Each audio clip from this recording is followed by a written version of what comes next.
Okay, so I'm Helena and I'm officially trying to start a business. So it's 2025 and I've kind of made it my goal this year. It's not a goal that I had in mind at the beginning because I was a bit too nervous to like even think it.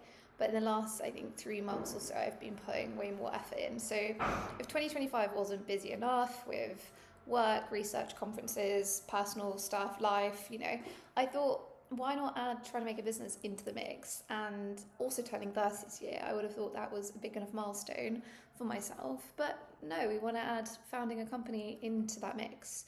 So why am I sharing this? Good question.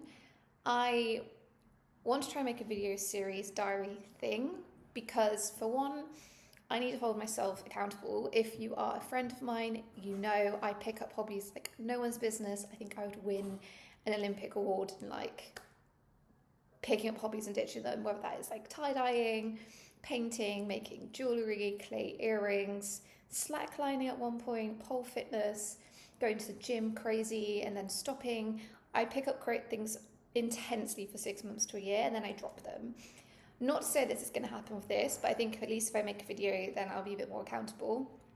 But this means way more to me than bloody dye-dyeing because it's a problem that I've been in pelvic floor AI for 6 years and there's so many problems with women's health. There's so many problems with postpartum care, pregnancy care, especially related to pelvic floor health and awareness. And I think I have a decent solution to some of those problems. And it's something I'm really passionate about making and about solving. So I want to make these line of videos to hold myself accountable because there's way more at stake here than like a hobby. It means so much more to me and it's also potentially my future career and I also want to leave like a positive impact for women. So another part of why I want to make these videos is that startups from university and spin-offs is actually a very common trajectory for like making companies. It makes sense because you have so much innovation at universities, you have normally very smart people. I'm not calling myself smart, but you have like intense experts in areas. It's very niche in certain areas of research. So I think it just breeds like innovation and creativity, and all of those things obviously can lead to spin-offs. But the thing is that I think you only see the process after someone is successful or after someone has failed and they share. And I think that's very different to like being in the moment and how you feel at that time. So I want to make these videos to really show the process as I'm going through it.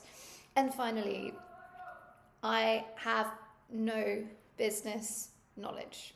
I went to university, I did physics. I had lots of friends who studied business, but that was never me. I went straight to research, did a PhD postdoc, I worked a bit as an intern.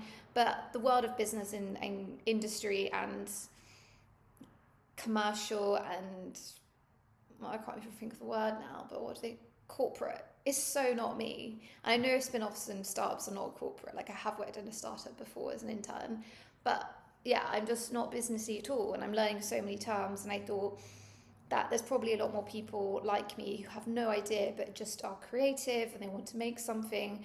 And potentially from a researcher, it can be quite overwhelming to jump into that kind of world.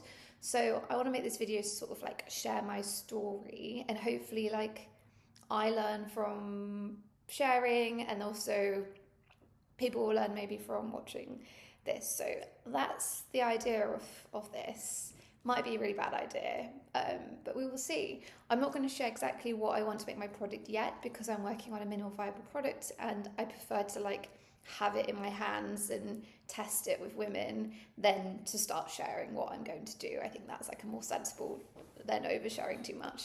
But yeah, hopefully you'll find this interesting and follow along to whatever we're going to make.